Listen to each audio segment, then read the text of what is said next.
चंदगडचे राजकारण लागले तापू। स्थानिक स्वराज्य संस्थांच्या निवडणुकीची चाहूल, नेत्यांच्या भूमिकांकडे कार्यकर्त्यांचे लक्ष। येत्या 3 महिन्यानंतर स्थानिक स्वराज्य संस्थांच्या निवडणुकीचे संकेत मिळताच निवडणुकीचे वारे गतिमान झाले असून शहरासह तालुक्यात सर्वत्र राजकीय हालचाली गतिमान झाल्या आहेत।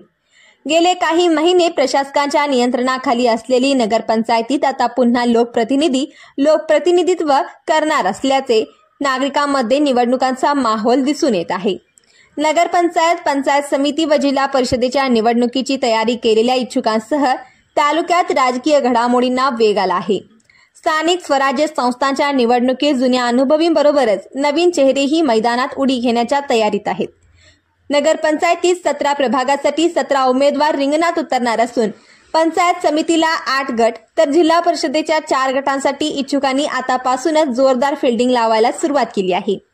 जिल्हा परिषद व पंचायत समितीत गेले काही वर्षे प्रशासक राज होते, त्यामुळे सर्वसामान्यांच्या कामांना ब्रेक लागला होता। पण या निवडणुकांचे संकेत मिळाल्याने नागरिकांमध्ये विकास कामांविषयी आशा निर्माण झाल्या आहेत। प्रशासनाच्या पातळीवर निवडणुकांची जोरदार तयारी सुरू झाली असल्याने इच्छुकांच्याही गोटात चांगलीच लगबग पाहायला मिळत आहे। अनेकांनी तर छोट्या मोठ्या कार्यक्रमाच्या माध्यमातून साखर पेरणी सुरू केली आहे। त्यामुळे येत्या काही दिवसात तालुक्याचे राजकारण ढवळून निघणार आहे। चंदगड नगरपंचायत, पंचायत समिती व जिल्हा परिषदेसाठी चुरस चाडणार असून आरक्षणाच्या हालचालीनंतर इच्छुक आपले पत्ते उघड करणार आहेत।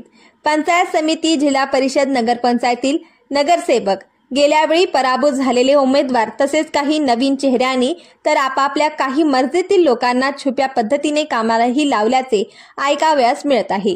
आरक्षणानंतर अनेक जण पत्ते खुले करणार। जिल्हा परिषद, पंचायत समितीचा कार्यकाळ संपल्यानंतर लगेचच निवडणुका होतील म्हणून अनेकांनी जोरदार तयारी चालविली होती, पण निवडणुका झाल्या नाहीत।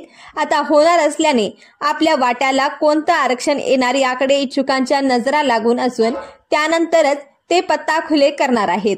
आरक्षणासमवेत तगड्या नेत्याचा आशीर्वाद आपण कसे उजवे आहोत हे पटवून देण्यासाठी इच्छुकांकडून प्रयत्न चालविले जात आहेत।